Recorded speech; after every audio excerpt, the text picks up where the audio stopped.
ठीक है बच्चों, ये तो हो गया discovery of electron, discovery of proton, discovery of neutron. सबके सब यानी मतलब कि तीन के तीनों क्या हैं, सब एटॉमिक पार्टिकल हैं, मतलब एटम के डिवाइड नहीं कर सकते एक बात।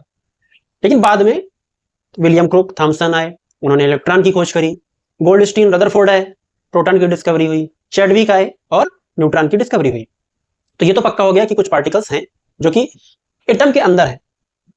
ठीक है, अब वैसे पार्टिकल तो और भी होते हैं, लेकिन हमें केवल उतने से ही मतलब है जो कि किसी रिएक्शन के लिए इंपॉर्टेंट है, इंपैक्ट करते हैं किसी रिएक्शन को, इलेक्ट्रॉन, प्रोटॉन, न्यूट्रॉन तक। बाकी पार्टिकल्स अगर हम बात करना चाहें कि कितने सारे ये सब एटॉमिक पार्टिकल हैं, एटम के अंदर के पार्टिकल हैं, तो इनमें लगभग 200 स्पीसीज इनकी हो सकती हैं, 200 स्पीसीज हो सकती है, जिनमें कि मेसान, न्यूट्रिनो, एंटी न्यूट्रिनो, ऐसा करके कितने ही पार्टिकल्स हैं। हमें मतलब इलेक्ट्रॉन, प्रोटॉन और न्यूट्रॉन से। ठीक है, अब ये तो बात हो गई सब एटॉमिक पार्टिकल्स की। बात आई कि एटम पता है, एटम के अंदर के पार्टिकल पता है, इनका अरेंजमेंट कैसा है एक एटम के अंदर, मतलब एक एटम की बनावट क्या है, तो स्ट्रक्चर ऑफ एटम कैसी है। इसके लिए अलग अलग समय पर अलग अलग एटॉमिक मॉडल आए। एक तरीके से इवोल्यूशन था, पहला मॉडल आया, फिर वो कैंसिल आउट हुआ, फिर कोई दूसरा मॉडल आया, फिर वो कैंसिल आउट हुआ, कुछ कमियां थी, कुछ ड्रॉबैक्स थे, कुछ लूपहोल्स थे उनमें, तीसरा मॉडल आया, एक एक करके कई मॉडल आए। ठीक है, और समय के साथ तो कुछ नई ब्रांचेस भी आ गई केमिस्ट्री की, जैसे स्पेक्ट्रोस्कोपी आई, और भी कुछ रेडियोस्कोपी आई, इस तरीके से कई ब्रांचेस आई। तो बिल्कुल जब इनिशियल स्टेट थी, जब जैसे इन तीनों पार्टिकल की खोज जिस समय हो रही थी, तो इवन हम कह सकते हैं कि अभी मैं जो आपको फर्स्ट मॉडल, मतलब पहला जो मॉडल है जो कि रिलेटेड है स्ट्रक्चर ऑफ एटम से, परमाणु की संरचना से रिलेटेड, ये जो बताने जा रहे हैं, ये मॉडल न्यूट्रॉन से भी पहले आ गया था। डिस्कवरी ऑफ न्यूट्रॉन से ही पहले इसको बता दिया गया था। ठीक, तो इस मॉडल का नाम क्या था? इस पहले मॉडल का नाम था प्लम पुडिंग मॉडल, या watermelon model, plum pudding model या वाटरमेलन मॉडल, या थॉमसन मॉडल, क्योंकि जे थॉमसन ने मॉडल दिया था। वाटरमेलन तो समझ रहे होगे कि तरबूज के आकार का। प्लम पुडिंग मतलब ये होता है, पुडिंग मतलब एक स्वीट डिश होती है, एक डेजर्ट है जो कि आप रात के खाने के बाद खाते हैं। अब उसमें प्लम यानी कि उसमें कुछ ड्राई फ्रूट्स वगैरह जो कि एम्बेडेड हो, गुंदे हुए हो, अंदर धसे हो। जैसा कि अगर आप एक तरबूज को काट करके देखें तो अंदर दिखता है कि ढेर सारा रेड कलर का मांस होता है, जिसमें ब्लैक कलर के ढेर सारे सीड्स एम्बेडेड होते हैं, काले काले बीज धसे हुए होते हैं। बस उसका ही सिमिलर ये मॉडल था जो कि दिया था जे थॉमसन ने। इसका नाम था प्लम पुडिंग मॉडल या वाटरमेलन मॉडल। क्या था इसमें? कहा गया कि जो पॉजिटिव चार्ज है वो चारों तरफ फैला हुआ है, यानी कह सकते केवल ग्रीन सरफेस ही नहीं, ये अच्छे से चारों तरफ क्या है, फैला हुआ है।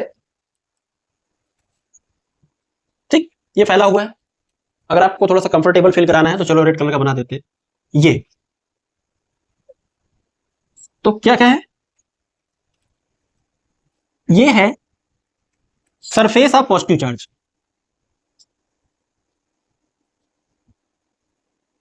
Surface of positive charge, positive charge का सरफेस है जिस पर कि ये इलेक्ट्रॉन एम्बेडेड है, धसे हुए हैं। ये सरफेस है पॉजिटिव चार्ज का जो कि पूरा फैला हुआ है, और उस पर ये इलेक्ट्रॉन कहीं कहीं पर एम्बेडेड है, धसे हुए हैं। ये था पहला मॉडल। इसमें यह कहा गया कि जो मास है वो इक्वली डिस्ट्रीब्यूटेड है सब जगह।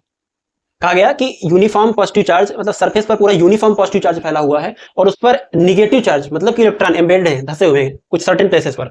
मास इसका यूनिफॉर्मली डिवाइडेड है, चारों तरफ इसका मास बटा हुआ है, डिस्ट्रीब्यूटेड है। और यही था इसका सबसे बड़ा ड्रॉबैक। इसमें क्या कहा गया कि positive charge is uniformly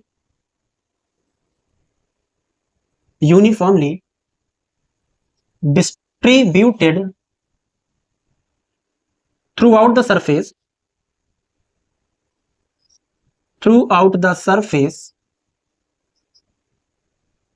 and negative charge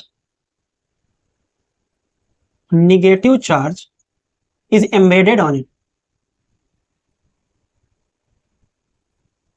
तीसरी बात ये कही गई कि mass is uniformly distributed. Mass uniformly distributed है, बटा हुआ है, यही सबसे बड़ा ड्रॉबैक था इसका। मास यूनिफॉर्मली डिस्ट्रीब्यूटेड जो बात कही गई, यही था इसका सबसे बड़ा ड्रॉबैक। ठीक, जिसने इस मॉडल को फेल किया। नोट कर लेंगे इसको।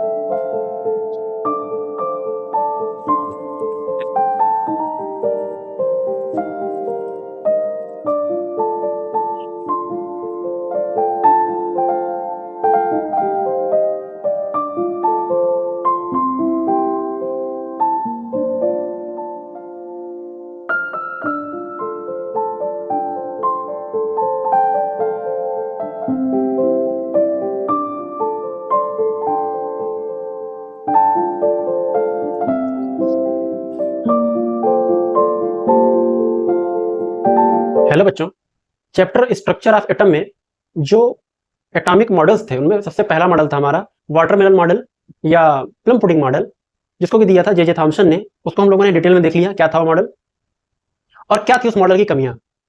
कमी ये थी कि उसमें यह कहा गया कि mass is uniformly distributed on the surface of atom. कहा गया कि जो मास है, जो वेट है एटम का, वो यूनिफॉर्मली डिस्ट्रीब्यूट है पूरे के पूरे एटम में।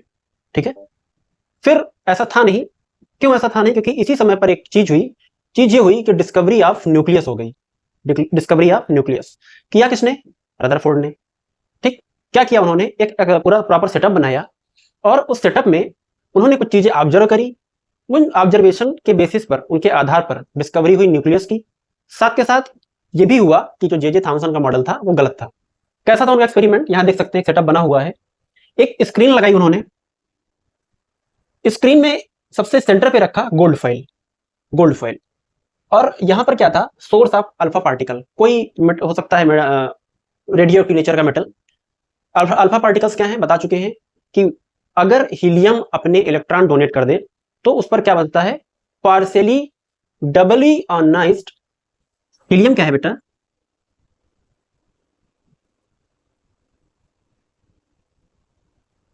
डबली आयोनाइज्ड हीलियम क्या कहलाएगा? अल्फा। तो कोई सोर्स लिया, मान लीजिए पोलोनियम ले लिया, ये अल्फा पार्टिकल एमिट कर रहा है। ये देख सकते हैं, लिखा है beam of alpha particle. Alpha particle की बीम गई, इस मेटल के सरफेस पे स्ट्राइक करी। स्ट्राइक करने के बाद इसमें सेटअप किया गया है। जो स्क्रीन थी इसमें कई जगह पे माइक्रोस्कोप लगा दिए गए और ऑब्जर्व किया गया। ये क्या है? सोर्स है अल्फा पार्टिकल का, ये स्क्रीन है। ठीक, स्क्रीन जिंक सल्फाइड की या लेड सल्फाइड की कोई स्क्रीन हो सकती है, बनाई गई। कई जगह पे माइक्रोस्कोप अरेंज किए गए जिससे कि देखा जा सके कि अल्फा पार्टिकल्स जब इस गोल्ड फॉइल से होकर के गुजर रहे हैं, इसको पेनिट्रेट करके, इसको छेदित करके आर पार जा रहे हैं, तो इनका बिहेवियर कैसा है। ठीक है, अब एक प्रश्न ये आता है कि गोल्ड फॉइल को क्यों लिया गया? गोल्ड फॉइल को इसलिए लिया गया क्योंकि जब हम लोगों ने पढ़ी प्रॉपर्टीज ऑफ मेटल, धातुओं के गुण, तो उनमें एक चीज होती है मैलिएबिलिटी, धातु वर्धनीयता। मैलिएबिलिटी का मतलब होता है कि कौन सा मेटल बहुत कितना सॉफ्ट है और मैलिएबल कितना है, यानी किसकी थिनेस्ट फॉइल बना सकते हैं, सबसे पतली चादर किसकी बना सकते हैं। तो क्योंकि पता है कि गोल्ड बहुत ज्यादा मैलिएबल नेचर का है, इसलिए इसकी पिटाई कर करके इसका सबसे थिन सीट बना सकते हैं, चादर बना सकते हैं, इसलिए गोल्ड को यूज किया गया। ठीक है, बहुत ही थिन थी, कह सकते हैं कि 1 multiplied by 10 to the power -10 meter क्या थी इसकी थिकनेस थी, इतनी पतली थी। इससे इतनी पतली थी, इतनी थिन थी फॉइल। इससे पार होकर के जैसे ही अल्फा पार्टिकल्स गए तो अलग अलग माइक्रोस्कोप ने उनका बिहेवियर ऑब्जर्व किया। कैसा बिहेवियर है, कौन स्ट्रेट जा रहा है, कौन वापस जा रहा है, कौन अपने रास्ते से डेविएट हो रहा है, भटक जा रहा है, इन सब चीजों को ऑब्जर्व किया अलग अलग लगी माइक्रोस्कोप ने। तो देख सकते हैं एक लाइन एकदम सीधी गई है, यानी कि अल्फा पार्टिकल से होकर के इस गोल्ड फॉइल से होकर के कुछ पार्टिकल्स, कुछ क्या कह सकते हैं, एक्चुअली बहुत ज्यादा पार्टिकल का बिहेवियर ऐसा था जो कि बिल्कुल सीधे अपने रास्ते पर जा रहे थे, बिल्कुल भी डेविएट नहीं हो रहे थे। उनमें से बहुत कम थे जो अपने रास्ते पर वापस हो जा रहे थे। इस माइक्रोस्कोप का विज्यूम करें कि लगभग इसी ग्रीन वाले रास्ते पर वापस है। ठीक, और कुछ थे जो कि एक स्लाइट एंगल पर, थोड़े एंगल पर भटक जा रहे थे। इसको और डिटेल से यहां दिखाया गया है कि ये देख सकते हैं, ये एटम है जो ब्लैक कलर का सर्किल है और अल्फा पार्टिकल जा रहे हैं। अल्फा पार्टिकल जाने पर 99% alpha rays, alpha particles penetrate करते हुए आगे चले गए, बिल्कुल सीधा जिस रास्ते से जा रहे थे इसको पेनिट्रेट करते हुए आगे बढ़ गए। बहुत कम थे, 1 in 10,000 ऐसा था, 10,000 में कोई एक था जो कि वापस अपने रास्ते पर आ गया। और कुछ ऐसे भी थे जो कि बहुत कम एंगल पर, कुछ छोटे एंगल्स पर गए और वापस मुड़ गए और उनका वो रास्ते से डेविएट हो गए, भटक गए या मुड़ गए। ठीक, तो इसके बेसिस पर फिर रदरफोर्ड ने क्या किया? रदरफोर्ड ने अपनी कुछ थ्योरीज दी। तो ये क्या है? ये है रदरफोर्ड्स न्यूक्लियर मॉडल। और ये क्या है? ये है रदरफोर्ड्स ऑब्जर्वेशन। जो चीजें उन्होंने ऑब्जर्व करी, जो चीजें उन्होंने देखी, ये उनका ऑब्जर्वेशन था। ठीक, तो इसके आधार पर उन्होंने कुछ चीजें बताई कि कैसा होता होगा एटम। उन्होंने कहा कि most of the alpha particle travelled in straight line, in straight line. Number 2, very few, कितना very few? 1 in 1000 return back, और few alpha particles डेविएटेड इन स्लाइट एंगल्स, छोटे छोटे कोणों पर मुड़ गए। कुछ अल्फा पार्टिकल बहुत कम अपने छोटे छोटे एंगल्स पर मुड़ गए, कुछ थे जो कि वापस अपने रास्ते पर चले गए, और ज्यादातर सीधा चले गए। अब ये जो तीन बातें लिखी हैं, ये एक्सपेरिमेंट का ऑब्जर्वेशन, इनसे कुछ बातें क्लियर हो गई। जैसा कि थॉमसन ने बोला था कि जो मास है वो डिस्ट्रीब्यूटेड है थ्रू आउट द एटम, ये बात तो गलत है। मास कुछ निश्चित जगह है, वहां पर कंसंट्रेट है, इकट्ठा है, कलेक्टेड है। ठीक, तो मास क्या है, कुछ सर्टेन प्लेस पर इकट्ठा है। क्यों? क्योंकि अगर कोई जगह ऐसी है जहां अल्फा पार्टिकल जाकर के वापस आ जा रहे हैं, ये देखो एरो इधर भी गया फिर वापस आ गया, अगर कुछ निश्चित जगह ऐसी है किसी एटम के अंदर, बात समझो, अगर ये गोल्ड की फॉइल है तो इसमें ढेर सारे एटम्स रहे होंगे गोल्ड के, उन्होंने मिलकर के ही एक मैटर बनाया, यानी कि गोल्ड की फॉइल बनाई। इस गोल्ड की फॉइल में क्या हुआ होगा, अल्फा पार्टिकल गए और वापस आ गए, सबसे तो नहीं वापस आए। इसका मतलब अगर किसी पर्टिकुलर एटम को हम यहाँ पे ऑब्जर्व करें तो एटम में ज्यादातर प्लेस कैसा है, हॉलो है। अब इस पे कुछ ऑब्जर्वेशन लिख लो, इस पे कुछ हम चीजें कह सकते हैं कि most of the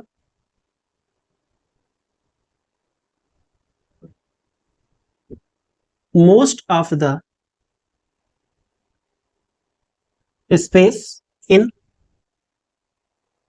atom is hollow, खोखला है ज्यादातर स्थान। Mass is concentrated in a certain place,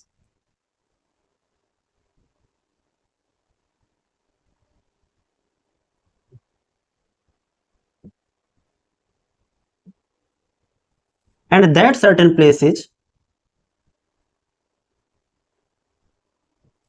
place with a rigid mass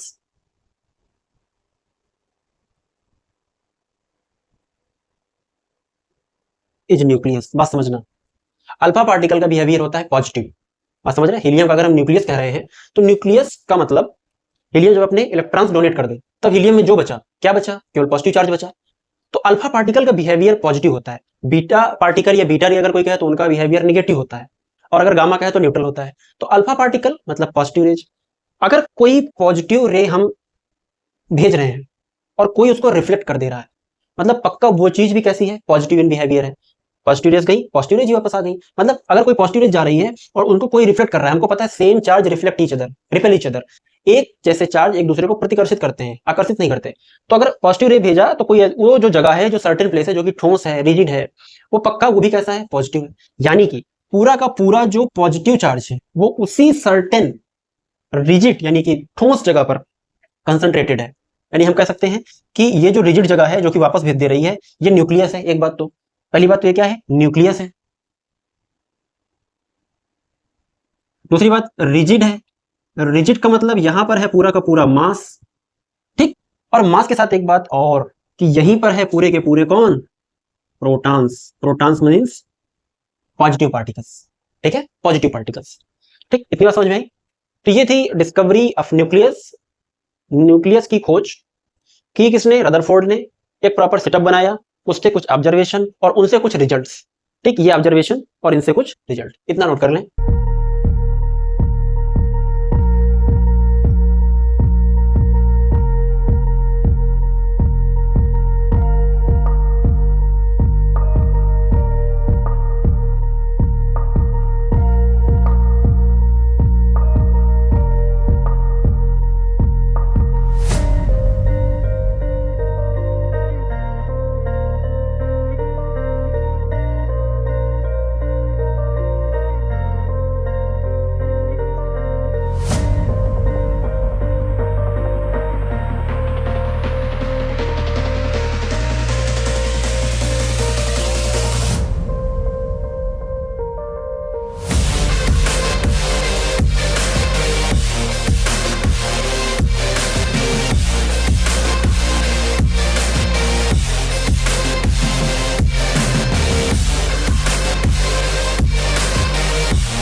ठीक है, ये था रदरफोर्ड की डिस्कवरी ऑफ न्यूक्लियस और उनका बिहेवियर, यानी उनके ऑब्जर्वेशन और उनके कुछ रिजल्ट्स। फिर जैसे उन्होंने न्यूक्लियस की खोज कर ली तो उन्होंने फिर दिया अपना प्रॉपर एक मॉडल, वो था रदरफोर्ड्स एटॉमिक मॉडल। उन्होंने बताया कि एटम की स्ट्रक्चर जे थॉमसन का जो प्लम पुडिंग मॉडल था या वाटरमेलन मॉडल था वैसी ना होकर के अलग होगी। वो कैसी? क्योंकि वो उन्होंने प्रॉपर समझाया। उन्होंने कहा कि जैसे जब उन्होंने प्रॉपर न्यूक्लियस की खोज कर ली, न्यूक्लियस का बिहेवियर बता दिया कि न्यूक्लियस के अंदर कहां पर पॉजिटिव चार्ज है, एक सर्टेन प्लेस पर है, वहां पर पॉजिटिव चार्ज है, सर्टेन प्लेस है, वो मास प्रोवाइड कर रहा, वो स्टेबिलिटी प्रोवाइड कर रहा, ये सब बताने के बाद उन्होंने जो मॉडल दिया उसकी तुलना उन्होंने करी किससे? प्लैनेटरी सिस्टम से या सोलर सिस्टम। जैसे कि सौर मंडल में सारे के सारे ग्रह, जैसे सूर्य यानी कि सन सेंटर में है और उसके चारों तरफ अपनी अपनी ऑर्बिट है सबकी, और सब अपनी अपनी ऑर्बिट में सन के चारों तरफ रिवॉल्व कर रहे हैं। रिवॉल्व समझते हो ना? एक तो वो सन के चारों तरफ घूम रहे हैं सर्कुलर पाथ पर, दूसरी बात खुद हर प्लैनेट अपनी एक्सिस पर भी घूम रहा है। उन्होंने कहा कि ठीक ऐसे ही सेंटर में होता है न्यूक्लियस जिस पर कि पॉजिटिव चार्ज है यानी कि प्रोटॉन है। अभी बार बार देख रहे हो आप लोग न्यूट्रॉन का नाम नहीं आ रहा है क्योंकि अभी तक न्यूट्रॉन की खोज नहीं हुई थी, आल्दो मैंने बता दिया है पहले डिस्कवरी ऑफ न्यूट्रॉन, तो अभी तक न्यूट्रॉन की खोज नहीं हुई थी। उन्होंने कहा कि सेंटर पे पॉजिटिव चार्ज कलेक्टेड है, इकट्ठा है, वो सन के जैसा है, वही न्यूक्लियस है, रिजिड है, वेटेड है, उनके चारों तरफ सर्टेन पाथ पर इलेक्ट्रॉन रिवॉल्व कर रहे हैं। ठीक, इलेक्ट्रॉन रिवॉल्व कर रहे हैं, सबका अपना अपना, हर इलेक्ट्रॉन का अपना एक सर्टेन ऑर्बिट है, एनर्जी लेवल है और उस पर रिवॉल्व कर रहे हैं। ये बात कही रदरफोर्ड ने। क्या कहा? उन्होंने कहा रदरफोर्ड्स एटॉमिक मॉडल या रदरफोर्ड सोलर मॉडल या प्लैनेटरी मॉडल, जैसे प्लैनेट्स अरेंज है अराउंड सन, वैसे ही इलेक्ट्रॉन्स अरेंज है अराउंड न्यूक्लियस। पहली बात क्या थी? इन्होंने कहा atom contains large empty space. बिल्कुल सही बात है, ज्यादातर अल्फा पार्टिकल सीधे जा रहे थे। Number 2, positive charge is at centre nucleus, centre पर पॉजिटिव चार्ज है, न्यूक्लियस है, वहीं से अल्फा पार्टिकल टकराकर वापस आ रहे थे। तीसरा, size of nucleus is much smaller than atom, यानी कि एटम पूरे के पूरे एटम के कंपेयर में जो न्यूक्लियस का स्पेस है बहुत ही ज्यादा छोटा है। Fourth, electron revolve around nucleus far from each other, electron revolve करते हैं न्यूक्लियस के चारों तरफ फार फ्रॉम ईच अदर, और हर इलेक्ट्रॉन एक दूसरे से मैक्सिमम दूरी पे रहना चाहता है। Number 5 point, an atom as whole is electrically neutral, atom अपने आप में पूरा का पूरा इलेक्ट्रिकली न्यूट्रल है, यानी कि एटम पर कोई चार्ज नहीं होता है, ना तो पॉजिटिव ना नेगेटिव। नेगेटिव होते हैं इलेक्ट्रॉन, उनको काउंटर बैलेंस करने के लिए सेंटर में बैठे होते हैं प्रोटॉन, तो ओवरऑल एक एटम न्यूट्रल होता है, तभी कोई चीज स्टेबल, कोई मैटर या कोई एटम स्टेबल होता है। Next, electron revolve around nucleus in circular path, जैसे कि अपने अपने ऑर्बिट में, ठीक जैसे कि प्लैनेटरी सिस्टम होता है, ठीक ऐसे ही इलेक्ट्रॉन क्या करते हैं? अपने सर्कुलर पाथ पर मूव करते हैं। और एक बात उन्होंने ये भी कही कि जो फोर्स ऑफ अट्रैक्शन लग रहा होता है प्रोटॉन्स और इलेक्ट्रॉन्स के बीच में, उसको काउंटर बैलेंस कर रहा होता है कौन? Centrifugal force. बात समझना, जैसे सेंटर पर बैठा हुआ है प्रोटॉन यानी पॉजिटिव चार्ज, चारों तरफ है इलेक्ट्रॉन, तो इलेक्ट्रॉन इसको प्रोटॉन्स सेंटर पर न्यूक्लियस पर बैठे हुए प्रोटॉन्स इलेक्ट्रॉन को पुल करेंगे, लेकिन जब ये घूम रहे हैं तो सेंट्रीफ्यूगल फोर्स, ठीक है, जैसे कि मिक्सर ग्राइंडर या वॉशिंग मशीन होता है, उनमें क्या होता है कि सेंट्रीफ्यूगल फोर्स काम करता है, यानी कि सेंटर में आई चीज को बाहर की तरफ फेंकना। सेंट्रीफ्यूगल फोर्स, सेंटर से लगा फोर्स जो कि सेंटर से दूर की तरफ फेंके चीजों को, ठीक है। तो वो सेंट्रीफ्यूगल फोर्स जो कि सेंटर से बाहर की तरफ लग रहा है, वो सेंट्रीफ्यूगल फोर्स बैलेंस करता है फोर्स ऑफ अट्रैक्शन को। फोर्स ऑफ अट्रैक्शन अंदर खींचेगा और सेंट्रीफ्यूगल फोर्स बाहर फेंकेगा, तो ओवरऑल क्या होते हैं? इलेक्ट्रॉन अपनी जगह पर फिक्स रहते हैं, ठीक है। सेंट्रीफ्यूगल फोर्स को बैलेंस करेगा फोर्स ऑफ अट्रैक्शन। अब ये देखो, जैसे कि ये एक सोलर सिस्टम है, ठीक, सोलर सिस्टम है, सेंटर पे कौन है? सन, और ये चारों तरफ अलग अलग मैक्सिमम दूरी पर बैठे हुए इलेक्ट्रॉन क्या कर रहे हैं? रिवॉल्व कर रहे हैं अराउंड सन। वैसे ही अराउंड न्यूक्लियस इलेक्ट्रॉन क्या कर रहे हैं? अपने अपने सर्टेन सेल उनका एनर्जी लेवल है या उनका ऑर्बिट कह सकते हो है, और उस पर क्या कर रहे हैं? रिवॉल्व कर रहे हैं। तो यहाँ पर देख सकते हैं आप, सेंटर पर कौन बैठा हुआ है? प्रोटॉन, और ये स्ट्रक्चर हमारी न्यूक्लियस की है, ये अलग अलग सेल्स हैं, एनर्जी लेवल्स हैं, ऑर्बिट्स हैं, इन पर रिवॉल्व कर रहे हैं इलेक्ट्रॉन, ठीक। तो इतना सा था हमारा Rutherford atomic model, solar model, ठीक है, नोट कर लेंगे।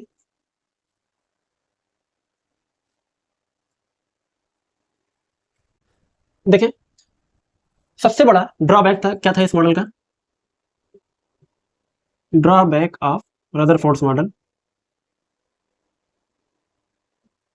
क्या था? अगर कोई चार्ज पार्टिकल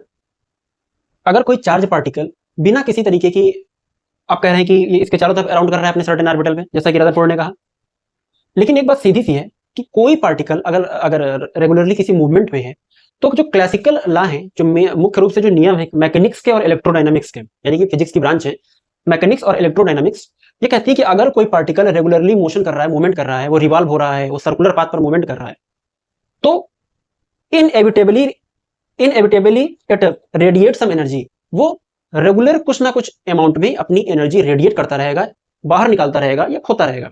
अब अगर ये चार्ज पार्टिकल लगातार कुछ ना कुछ अपनी एनर्जी रेडिएट कर रहा है, बाहर निकाल रहा है, तो एक समय ऐसा आएगा कि इसकी एनर्जी कम होगी तो इसका पाथ छोटा होने लगेगा। क्योंकि देखो लगातार ये सेंटर में बैठा हुआ प्रोटॉन इनको बाहर बैठे हुए इलेक्ट्रॉन को पुल कर रहा होगा, ये निगेटिव चार्ज ये positive charge, force of attraction काम कर ही रहा होगा। दूसरी बात, ये अपनी एनर्जी रेडिएट कर रहे होंगे, एनर्जी है ना, तभी तो मूवमेंट कर रहे हैं, तभी रिवॉल्व कर रहे हैं, और उस एनर्जी को खो भी रहे होंगे। क्योंकि मैकेनिक्स और इलेक्ट्रोडायनामिक्स कहती है कि अगर कोई पार्टिकल, कोई चार्ज पार्टिकल रेगुलरली किसी तरीके का मोशन कर रहा है तो कहीं ना कहीं अपनी एनर्जी वो खो भी रहा है, उनकी एनर्जी धीरे धीरे कम होगी और ये अपने सेंटर में बैठा न्यूक्लियस को पुल करेगा प्रोटॉन की वजह से, तो धीरे धीरे नजदीक आएंगे, इनका पाथ छोटा होता जाएगा, छोटा होते होते होते होते एक समय ऐसा आएगा कि ये इलेक्ट्रॉन यहां पहुंचेगा और न्यूक्लियस में बैठे प्रोटॉन के पास जाकर के कोलैप्स हो जाएगा, दोनों जाके मिल जाएंगे, प्लस माइनस मिलेंगे, ये जो एटम है वो कोलैप्स हो जाएगा, यानी कि एटम समाप्त, खत्म।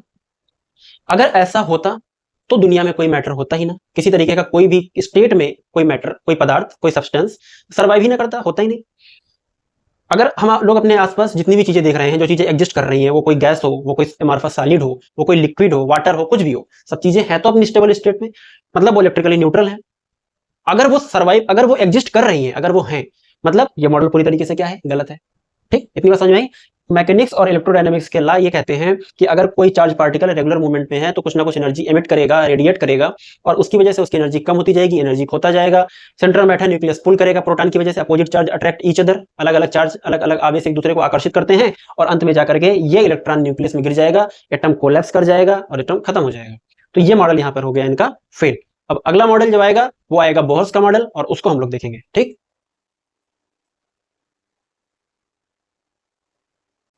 ठीक है बच्चों। इसके बाद जो अगला मॉडल आया बोहर्स मॉडल देखें, हर मॉडल एक तरीके से नेक्स्ट स्टेप होता है पिछले मॉडल का।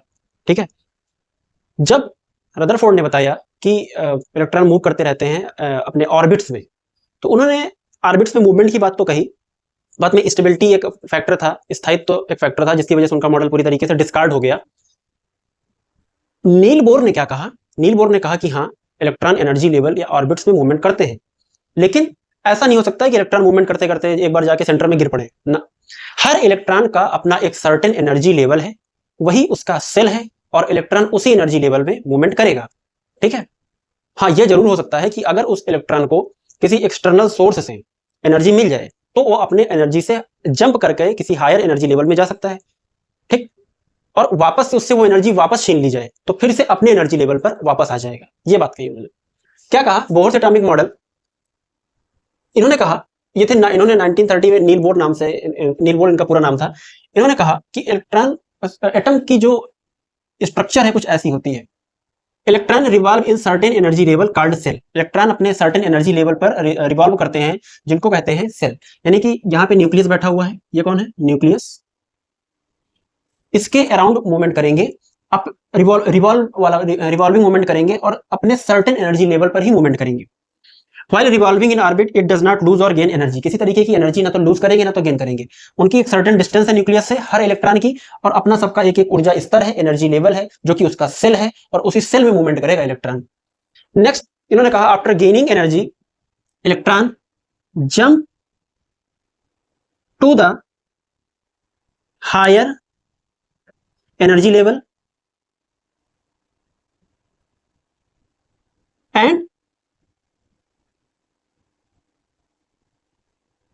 एंड वाइस वर्सा।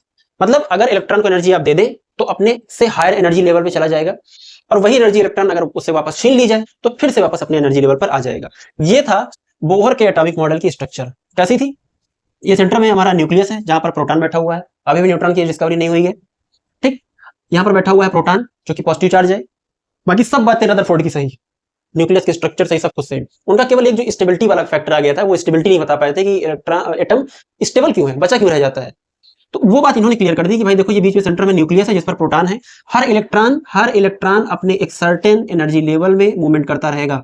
ठीक है, मान लो कोई के सेल का इलेक्ट्रॉन है तो वहीं पे रहेगा, एल वाला एल में रहेगा, एम वाला एम में इलेक्ट्रॉन रहेगा, एक से ज्यादा है तो भी अपनी ही सेल में रहेंगे।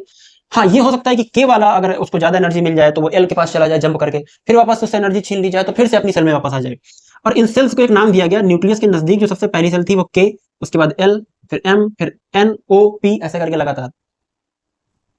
ठीक। और अगर इनको सीक्वेंस के हिसाब से देखें तो ये हमारा न्यूक्लियस के सबसे नजदीक first energy level, second energy level, third energy level, fourth energy level, fifth energy level, या फिर first shell, second shell, third shell, fourth shell, fifth shell, ये सेल्स हैं, इनमें इलेक्ट्रॉन मूवमेंट करेंगे, सब अपने अपने फिक्स एनर्जी लेवल में इलेक्ट्रॉन मूवमेंट करेंगे। इतना था बोहर का मॉडल। ठीक है, और सही पूछिए अगर सीक्वेंस के हिसाब से, तो अब आती है डिस्कवरी ऑफ न्यूट्रॉन। लेकिन उसकी डिस्कवरी कैसे हुई, कैसे बेरिलियम के न्यूक्लियस पे अल्फा पार्टिकल की बम्बार्डिंग कराई गई और कैसे न्यूट्रॉन की डिस्कवरी हुई, वो चीज हम पहले बता चुके हैं।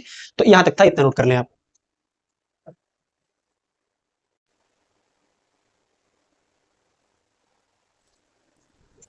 ओके बच्चों, अभी तक थे हमारे पूरे के पूरे एटॉमिक मॉडल। देखिए सही पूछिए तो बोहर्स एटॉमिक मॉडल के बाद फिर एक केमिस्ट्री की स्पेशल ब्रांच आई जिसका नाम था स्पेक्ट्रोस्कोपी, यानी कि स्पेक्ट्रम बनाया गया अलग अलग एलिमेंट्स का, जिनमें सबसे पहला स्पेक्ट्रम बनाया गया हाइड्रोजन का। और उसी समय प्लांक्स के रूल आए, प्लांक आए, मैक्सवेल आए, और उन लोगों ने अपने अपने स्पेक्ट्रम क्रिएट किए, हाइड्रोजन से शुरुआत करी उन्होंने, और फिर और फर्दर डेवलपमेंट होता गया स्ट्रक्चर ऑफ एटम का। लेकिन अभी तक इतना ही काफी है कि बोहर्स के मॉडल तक, और इसके बाद हम लोग समझते हैं कि स्ट्रक्चर ऑफ एटम कंप्लीटली कैसी है, फिर वो थोड़ी सी डिटेल की बात हो जाएगी और कोई मतलब भी नहीं उन चीजों का। देखें, स्ट्रक्चर ऑफ एटम की बात करें तो जैसे ये एक स्ट्रक्चर है एटम की, जिनमें यहां पर न्यूक्लियस है और पूरा का पूरा पॉजिटिव चार्ज यहां कंसंट्रेटेड है, यानी यहां कौन है, प्रोटॉन्स है। अलग अलग ऑर्बिट में अलग अलग जगह पर जिसका जैसा एनर्जी लेवल है, जो कि बोहर ने कहा, उस हिसाब से इलेक्ट्रॉन रिवॉल्व कर रहे हैं। तो अगर ये एक पूरा का पूरा एटम है, तो इस एटम के सेंट्रल में न्यूक्लियस है, न्यूक्लियस के अंदर प्रोटॉन है, और यहीं पर है न्यूट्रॉन भी। प्रोटॉन प्लस न्यूट्रॉन दो लोग हैं। प्रोटॉन पॉजिटिवली चार्ज पार्टिकल है, धनावेश है, न्यूट्रॉन न्यूट्रल है, उस पर कोई आवेश नहीं है। एक बात और कि प्रोटॉन से कहीं ज्यादा हैवी होता है न्यूट्रॉन। ठीक है, प्रोटॉन से कहीं ज्यादा हैवी होता है न्यूट्रॉन, थोड़ा ज्यादा होता है लेकिन होता है। तो दोनों मिलकर के एक रिजिड पार्ट, एक ठोस भाग बनाते हैं एटम का, जिसको न्यूक्लियस कहा जाता है। उसके बाद शुरू होते हैं अलग अलग सेल्स, अलग अलग कक्षाएं, अलग अलग energy level, K shell, L shell, M shell, N shell, O shell, P shell, Q shell, अलग अलग एनर्जी सेल्स।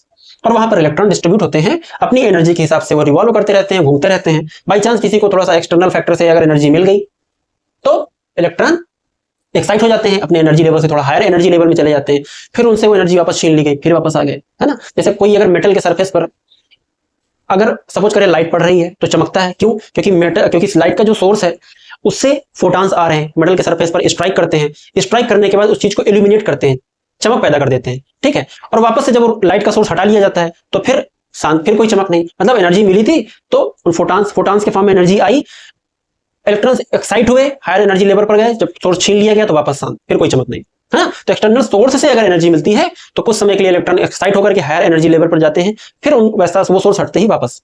तो ये था एक स्ट्रक्चर एटम का, एक न्यूट्रल आइसोलेटेड गैसियस एटम का स्ट्रक्चर, ये स्ट्रक्चर हो गई। अब इनमें तीन पार्टिकल का नाम आया, यहां पर इलेक्ट्रॉन थे, सेंटर में प्रोटॉन, न्यूट्रॉन। इनका तीनों का बिहेवियर हम लोगों ने बार बार, इनकी डिस्कवरी भी पढ़ा है, इनका बिहेवियर पढ़ा है। एक छोटी सी ग्राफ को पढ़ करके सब कुछ हम लोग समझ लेते हैं। ठीक है, देख लेते हैं। देखो पहला इलेक्ट्रॉन, इलेक्ट्रॉन इसको रिप्रेजेंट कैसे करते हैं, -1 E0। ये जो नीचे -1 है, ये सब स्क्रिप्ट है, और कोई चीज जब ऊपर होती है वो सुपर स्क्रिप्ट होती है। तो नीचे का -1 बता रहा है कि इस पर -1 यूनिट नेगेटिव चार्ज है, एक इकाई ऋण आवेश है। ऊपर का नॉट बता रहा है इस पर कोई मास नहीं, इसके पास होता भी है तो एज कंपेयर टू प्रोटॉन कितना कम होता है, 1837 गुना कम होता है इलेक्ट्रॉन, इतना हल्का है एज कंपेयर टू प्रोटॉन। वहीं अगर हम पूछे प्रोटॉन कितना भारी है इलेक्ट्रॉन से, तो प्रोटॉन भारी है 1837 गुना भारी है, प्रोटॉन भारी है। तो बिल्कुल नेग्लिजिबल, नगण्य है, तो उसको जीरो ही मान लेते हैं, किसको, इलेक्ट्रॉन के मास को, इलेक्ट्रॉन के वेट को।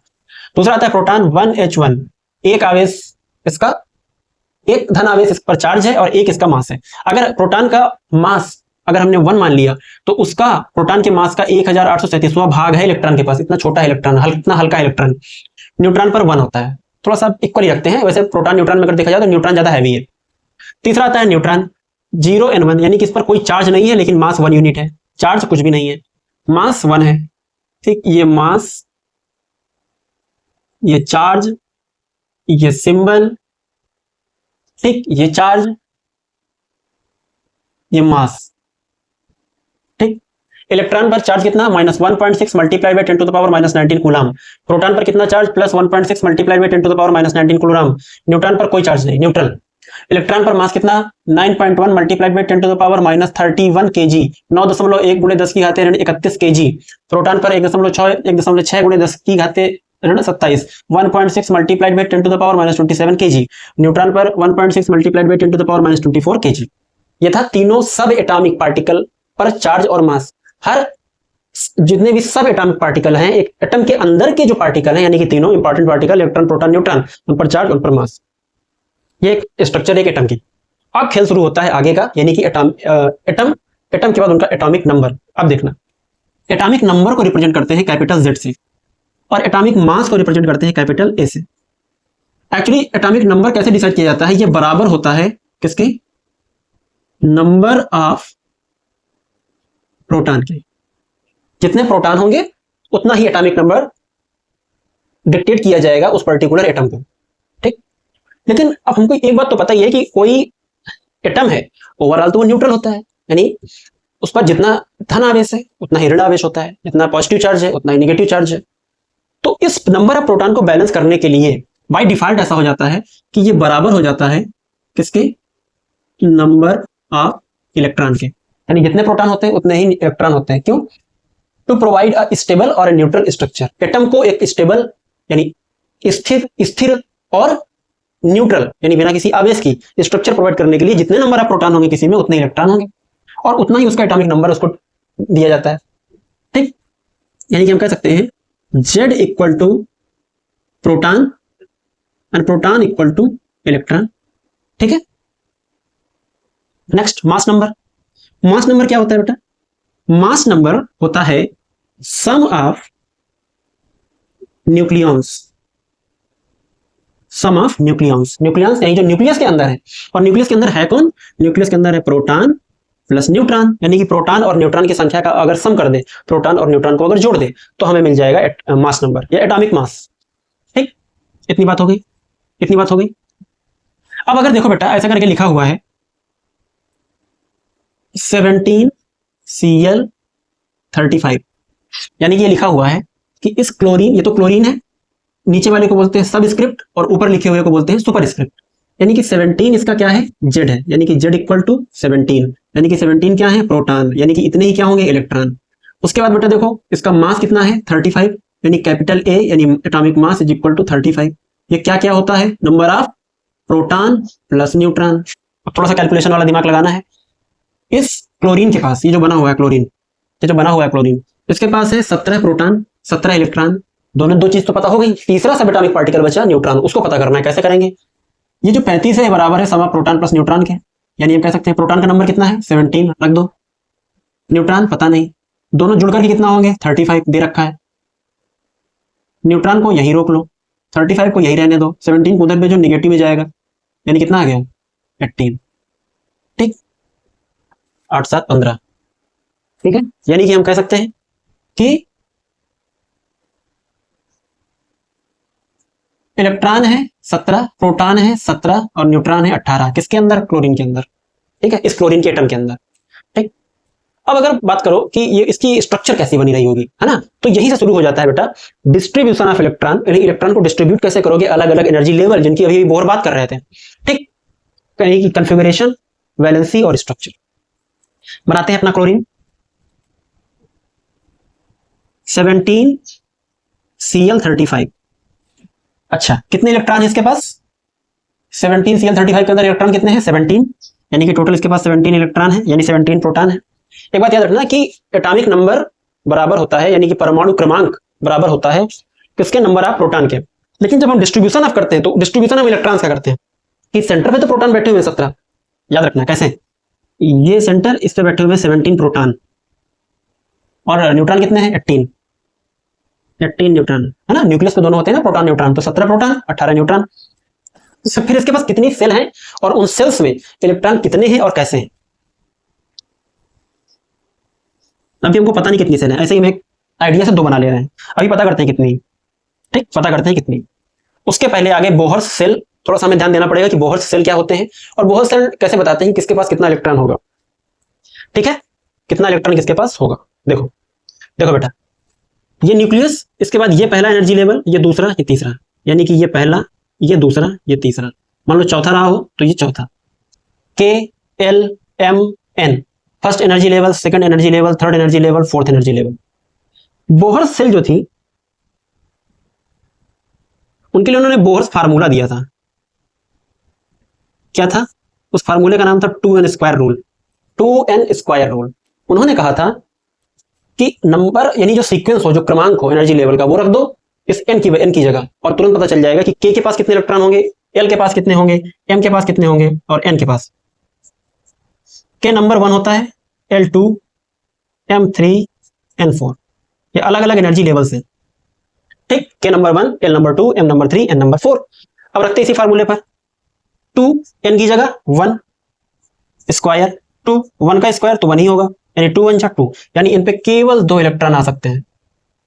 नेक्स्ट 2n की जगह पहले हमने 1 रखा था, अब की बार 2 रखते हैं स्क्वायर।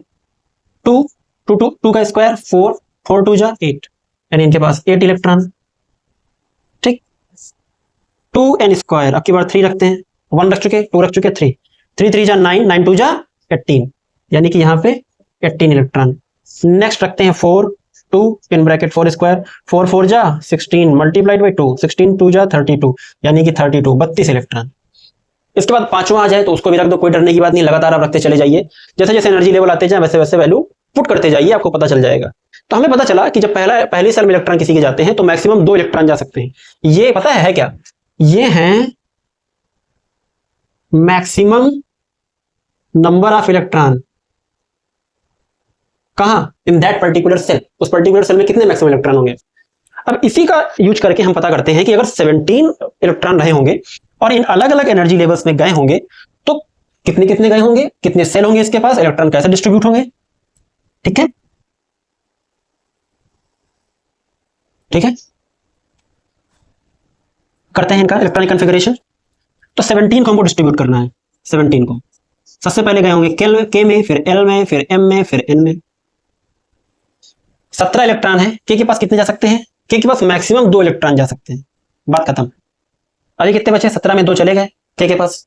अभी एल के पास इलेक्ट्रॉन जाएंगे, यानी कि नेक्स्ट एनर्जी लेवल में, एनर्जी लेवल नंबर 2 में जाएंगे। इनके पास मैक्सिमम 8 इलेक्ट्रॉन जा सकते हैं, 8 तो 10, अभी 7 बाकी है। फिर इनके पास जाएंगे कितने? 7। क्यों? क्योंकि थर्ड एनर्जी लेवल पे 18 इलेक्ट्रॉन जा सकते हैं, ये लिखा है थर्ड एनर्जी लेवल 18 इलेक्ट्रॉन। हमारे पास बचे ही 7 थे, क्योंकि 2 के पास चले गए, सेंटर की तरफ से फिल होना शुरू होते हैं ना न्यूक्लियस के नजदीक, तो 2 के पास, फिर 8 एल के पास और 7 एम के पास। मतलब हम ये कह सकते हैं कि भाई, क्या कह सकते हैं,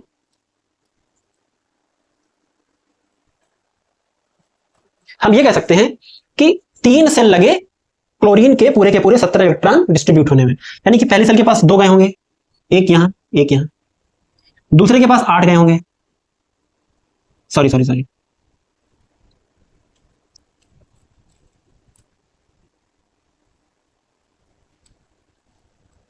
दूसरे के पास 8 गए, 1 2 3 4 5 6 7 8, और तीसरे के पास 7 गए, 1 2 3 4 5 6 7।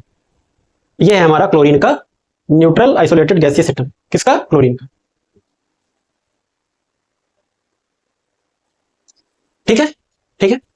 अब इसकी हेल्प से हम एक काम और भी कर सकते हैं। वो काम क्या कर सकते हैं? कॉन्फ़िगरेशन तो हमने देख लिया, ये कॉन्फ़िगरेशन, ये लिखा है स्ट्रक्चर, ये हो गई स्ट्रक्चर। न्यूक्लियस के पास 17 प्रोटॉन, 18 न्यूट्रॉन और 17 इलेक्ट्रॉन। उन इलेक्ट्रॉन का डिस्ट्रीब्यूशन हमको ये पता चल गया कि टोटल 3 सेल में हमारा पूरा काम हो गया। पूरे के पूरे इलेक्ट्रॉन 3 सेल में डिस्ट्रीब्यूट हो गए, पहली सेल, दूसरी सेल और तीसरी सेल। पहली सेल के पास 2 इलेक्ट्रॉन गए, दूसरे के पास 8, तीसरे के पास 7, सब पता चल गया। यानी configuration finish, structure finish, atomic number पता है, एटॉमिक मास पता है, सब पता है, नंबर ऑफ इलेक्ट्रॉन पता है, 17 प्रोटॉन, 17 न्यूट्रॉन, सब पता है। एक चीज और पता हो जाए तो अच्छा हो जाए, जिसका नाम है वैलेंसी। वैलेंसी क्या होती है? वैलेंसी कंबाइनिंग कैपेसिटी होती है किसी एटम की, कंबाइनिंग कैपेसिटी, कि कितने इलेक्ट्रॉन कोई न्यूट्रल आइसोलेटेड गैसीय एटम कितने इलेक्ट्रॉन किसी को डोनेट कर सकता है, यानी दान दे सकता है, किसी से बोरो कर सकता है, यानी उधार ले सकता है, या कितने इलेक्ट्रॉन किसी के साथ शेयर कर सकता है। यह है वैलेंसी। तो valency is the combining capacity. ठीक, वैलेंसी क्या है बेटा? वैलेंसी है कंबाइनिंग कैपेसिटी, कंबाइनिंग कैपेसिटी। भाई देखो, वैलेंसी पता करना है। अच्छा, अब एक बात याद रखना कि ये जो 2 8 18 32 का नंबर है, ये मैजिकल नंबर है। मैजिकल नंबर कैसे है? अगर किसी एलिमेंट के आउटर मोस्ट सेल में, सबसे बाहर की सेल में 2 इलेक्ट्रॉन है तो स्टेबल है। 8 है तो स्टेबल है, 18 है तो स्टेबल है, और 32 यानी 32 है तो भी स्टेबल है। ये है क्या? ये एक्चुअली इनर्ट गैसेस का आउटर मोस्ट सेल का कॉन्फ़िगरेशन है। यानी इनर्ट गैसेस के आउटर मोस्ट सेल में या तो 2 इलेक्ट्रॉन होते हैं, जैसे हीलियम 2, नियॉन 8, आर्गन 8 और क्रिप्टन 18। तो इनर्ट गैसेस कौन होती है? अक्री गैस है, जो किसी के साथ रिएक्ट नहीं करना चाहती हैं। जब पीरियोडिक टेबल देखेंगे तो उसमें सबसे लास्ट का जो 18th ग्रुप होता है, वहां होता है कि हे नेता और कर्मचारी जीते रहना, helium, neon, argon, krypton, xenon, radon. तो ये थोड़ा रेडियो एक्टिव नेचर का रेडान होता है, इसको छोड़ करके ऊपर helium, neon, argon, krypton, xenon. याद करने की ट्रिक है, हे नेता और कर्मचारी जीते रहना। ठीक, तो इनका एटॉमिक नंबर होता है 2, इनका होता है 10, इनका होता है 18, इनका होता है 36। ठीक, तो इनसे क्या पता चल सकता है? इनका होता है 54। बात समझो, इनका अगर कॉन्फ़िगरेशन करेंगे तो इनके आउटर मोस्ट, इनके पास एक ही सेल, 2 इलेक्ट्रॉन, इनका करेंगे तो आएगा 2,8, इनका करेंगे आएगा 2,8,8, इनका करेंगे 2,8, 18,8। ठीक, देख रहे हैं कि इनके सबके पास 8 8 8 आउटर मोस्ट सेल में इलेक्ट्रॉन है, 8 8 8 आउटर मोस्ट सेल में इलेक्ट्रॉन है। यानी कि ये जो 8 है, ये नंबर है स्टेबिलिटी का। 8 अगर किसी के पास हो तो वो स्टेबल है। हर एलिमेंट का एक बिहेवियर होता है कि वो इनर्ट गैसेस जैसा बनना चाहता है। वो चाहता है कि उसके आउटर मोस्ट सेल में कितने इलेक्ट्रॉन हो? 8 8 इलेक्ट्रॉन हो। तो उसकी वजह से वो अचीव करना चाहेगा कि 8 या तो किसी को 1 इलेक्ट्रॉन दे करके आ जाए, या किसी से 1 इलेक्ट्रॉन लेकर के आ जाए, या किसी के साथ इलेक्ट्रॉन की शेयरिंग करके 8 का नंबर मिल जाए। इसी वजह से ये जो क्लोरीन 17 है, इसके पास 7 है। अगर इनको भाई साहब को 1 इलेक्ट्रॉन दान दे दिया जाए तो इनका 7 + 1 कितना हो जाएगा? 8। आउटर मोस्ट सेल में अब कितने हो गए? 8। तो ये 1 इलेक्ट्रॉन किसी से क्या करेंगे? बोरो करेंगे, उधार लेंगे। और इस 1 इलेक्ट्रॉन लेने की वजह से, क्यों? क्योंकि electron in itself is a negative species. Electron अपने आप में एक ऋणावेशित कण है, नेगेटिव कण है। तो वो जिसके पास पहुंचेगा उतनी उसके पास नेगेटिविटी बढ़ेगी। यानी कि इस क्लोरीन की वैलेंसी कितनी हो जाएगी? वैलेंसी हो जाएगी -1, क्योंकि 1 इलेक्ट्रॉन लिया, और 1 इलेक्ट्रॉन लेते इसका ऑक्टेट पूरा हो गया, यानी 8 इलेक्ट्रॉन हो गए इसके आउटर मोस्ट सेल में। ठीक, अगर 1 इलेक्ट्रॉन डोनेट किया होता तो +1। ठीक, कोई पूछे कि इस क्लोरीन पे वैलेंस इलेक्ट्रॉन कितने हैं, तो ये फिर -1 मत बोलना। वैलेंस इलेक्ट्रॉन वो इलेक्ट्रॉन्स होते हैं जो कि आउटर मोस्ट सेल में या वैलेंस सेल में होते हैं, और वैलेंस सेल होती है सबसे आउटर मोस्ट सेल, यानी कि फर्स्ट, सेकंड, थर्ड, तीसरी जो सेल है, सबसे बाहर की सेल है, इस पर इलेक्ट्रॉन है 7। तो यही 7 है इसका नंबर ऑफ वैलेंस इलेक्ट्रॉन। लेकिन वैलेंसी यानी संयोजकता कितनी है? वो होगी -1, क्योंकि ये 1 इलेक्ट्रॉन बारो कर रहा है। ठीक, तो ऐसे ही ढेर सारे स्ट्रक्चर हम लोग बना सकते हैं। ठीक है, इतना बना लेंगे।